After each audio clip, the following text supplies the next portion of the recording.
सम्मान्य सदस्य अबू हाशिम आजमी।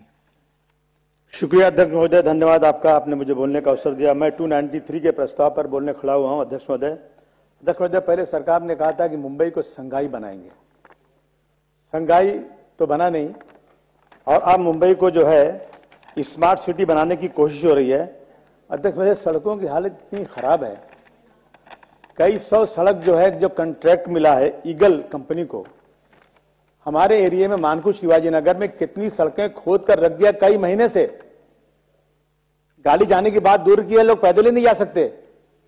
रमजान का महीना आ रहा है, लोगों को सुबह सुबह सेहरी करना है, नमाज पढ़ने जाना है, गाड़ियां आना है, कुछ नहीं, गाड़ियां आना जाना बंद पड़ा हुआ है। अध्यक्ष महोदय, कितनी बार बोल चुके हैं, परंतु उस पर कार्रवाई नहीं हो रही। मेरी मांग है मुख्यमंत्री जी से कि तुरंत जो है, जो सड़कें खोदी गई, तुरंत उन सड़कों को रातों दिन करके सही तरीके से बनाया जाए। अध्यक्ष जो है, मुंबई का ट्रैफिक का हाल इतना बड़ा प्रॉब्लम है कि अगर आप साउथ बॉम्बे से आप आते हैं, अगर आप नागपाड़े से गली में घुस जाए रात को, तो दोनों तरफ इतनी मोटरसाइकिल है कि गाड़ी नहीं जा सकती, और अंदर गली में तो कोई सवाल ही पैदा नहीं होता। अल्लाह न करे, ऊपर वाला न करे, कोई आग लग जाए, कुछ हो जाए, तो मैं समझता हूं फायर ब्रिगेड जा ही नहीं सकता है। बड़ी बड़ी बिल्डिंगें बनाने का परमिशन मिल रहा है, लेकिन पार्किंग के लिए, खासतौर से मोटरसाइकिल पार्किंग के लिए कोई बंदोबस्त नहीं हो रहा है, जिससे बहुत ही ट्रैफिक की हालत खराब होती जा रही है। जहां तक स्लम का मामला है, सरकार ने ऐसी स्कीम बनाई थी कि मुंबई को जो है बिल्कुल स्लम फ्री कर देंगे, लेकिन उस वक्त जब मुंबई की आबादी 80 लाख थी तो भी 50% स्लम में लोग थे। आज 1 करोड़ 50 लाख है तो भी 50% लोग आज भी स्लम में रह रहे हैं, और स्लम की हालत खराब है। और रोजाना मैं देख रहा हूं कि रोजाना नए नए लोगों की झोपड़े बनते जा रहे हैं, झोपड़े रुक नहीं रहे हैं, और ये बगैर से अधिकारियों के, कारपोरेशन के या पुलिस के बगैर मिले कोई झोपड़ा बनता नहीं। अभी हमारे यहाँ 40 झोपड़े जल गए मानकू शिवाजी नगर में। उन लोगों, वो सब फुट ऐसे पड़े हुए हैं, उनके पास सर पे जमीन नहीं है। कोई माफिया ने, भूमि माफिया ने वहां झोपड़े बनाए, उनको बेच दिए।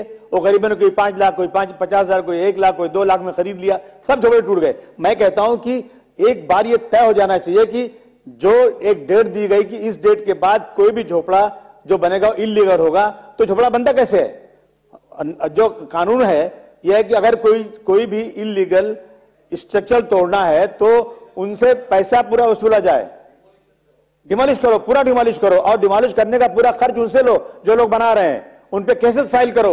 लेकिन कुछ नहीं हो रहा। क्या आप गए, आपने डिमोलिश किया और जानबूझ के थोड़ा डिमोलिश किया, दूसरे दिन फिर चांस दिया बनाने का, फिर वो आगे बना लिया उसने, फिर डिमोलिश किया। ये जो पैसे खर्च हो रहे हैं, जो उसमें रकम लग रही है, वो किसकी लग रही है?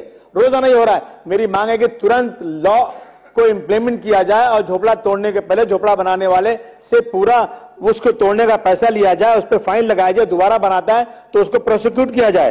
अध्यक्ष महोदय, आज जो है मुंबई में अमीर इलाकों की हालत अलग है, फुटपाथ अच्छा बन रहा है, पानी उनको जो है एक घर में एक आदमी को 135 लीटर मिल रहा है, और जो गरीब झोपड़े में रहता है उसको एक दिन का एक आदमी को 45 लीटर मिल रहा है। ये जो ना बराबरी है, ये क्या है? बाबा साहब अम्बेडकर ने सोशल इक्वलिटी के बराबर के लिए बात किया था। आबादी के हिसाब से सबको बराबर से बजट मिलना चाहिए। मेरी मांग है कि जो बजट आता है, जो 50% स्लम में रहते हैं, 50% बजट स्लम के लिए जाना चाहिए।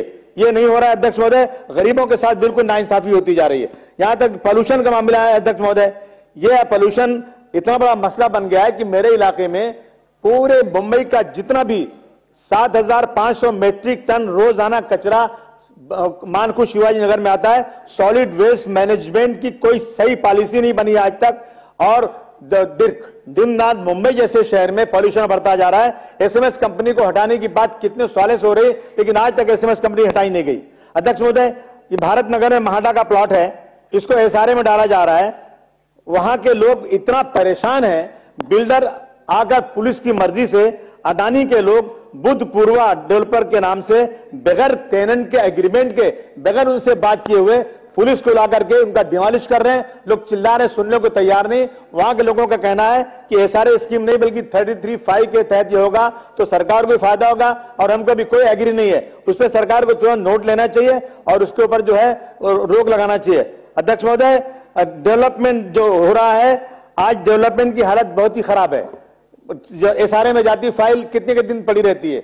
अध्यक्ष भाई, इस तरह से मुंबई की हालत जो बहुत खराब है। अभी हमारे साथी ने बोला कि यहाँ पे जो ड्रग का मामला, सरकार को कोई नया एक कानून बनाना चाहिए ड्रग के लिए। नई नस्ल पूरे मुंबई नहीं, पूरे भारतवर्ष में लगता है मुझे कि हो रहा महाराष्ट्र की कम से कम सरकार को इस बात का ख्याल करना चाहिए कि जो नई नस्ल के लोग नशे में लुप्त होते जा रहे हैं उनको कैसे रोका जाए। उनको रोकने के लिए सख्त कानून बनाना चाहिए और लोगों को कुछ डर नहीं है, लोग डरते ही नहीं कानून से। इस पे ऊपर सरकार को बहुत कड़ी कार्रवाई करना चाहिए। मुझे आपने बोलने का अवसर दिया, बहुत बहुत धन्यवाद, शुक्रिया आपका। श्रीमती मंदा